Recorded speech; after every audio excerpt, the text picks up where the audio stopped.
Well, I think the way he's handling it in terms of the form of the issue is pretty ham-handed.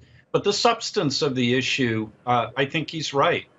Burden sharing has been a long-standing problem in NATO. It's not new in recent years. But what's really put that issue back on the top of the agenda is the reality that, with the end of the Cold War, there's real questions about what NATO's future should be.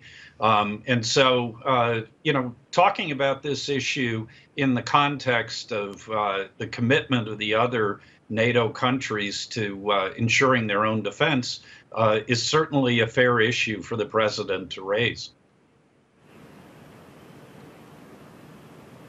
And at the end of the day, no matter what happens at this NATO summit, I mean, these NATO allies are going to walk away. They have spending commitments already, as you say. They have military commitments. We've raised the amount of troops in these NATO allied countries as a direct response to what they see as a threat from the Russians. And I think it's going to be interesting going forward to see what they're going to get out of this meeting, because at the end of the day, people here I'm speaking to, a lot of them, obviously off the record, but very, very concerned about what the U.S. president would potentially be willing to give away, and that issue of Crimea. What do you think happens next year? Because, you've got everyone weighing in, as you say, on how ham-handedly this has been handled by the U.S. president. What happens next? Well, he goes to Britain, and there, I think, a lot of the atmospherics and fireworks will be muted. The big question is the meeting in Helsinki on Monday with President Putin. I wouldn't expect that there's going to be any major concessions that are going to be made at that meeting. I mean, I think that this is both a meeting in terms of continuing a dialogue with the Russian president, but also an opportunity to, sort of telegraph to Europe that the United States is thinking about its interest globally, not just regionally. And Michael, when it comes to the comments that President Trump made regarding Germany being a captive of Russia, he was referring to the deal with the Nord Stream pipeline, of course, Germany coming out with a very strong rebuttal. But I do wonder, even if perhaps captive of Russia wasn't the correct choice of words to be used here, is there any reason to be concerned about Germany's reliance on Russia in that regard?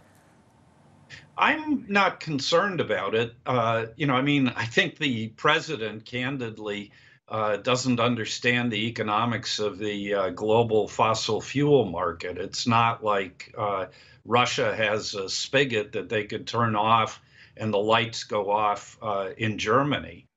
Germany can buy natural gas or oil from the global market, and it can come from anywhere else. I think, in fact, probably if there was a cutoff in, the Nord Stream pipeline, that the Russians would suffer more than the Germans. I think, what the issue of German-Russian energy cooperation really indicates is that the Germans have a much more mixed view of Russia. I mean, they're certainly critical of what the Russians have done, especially in the Ukraine.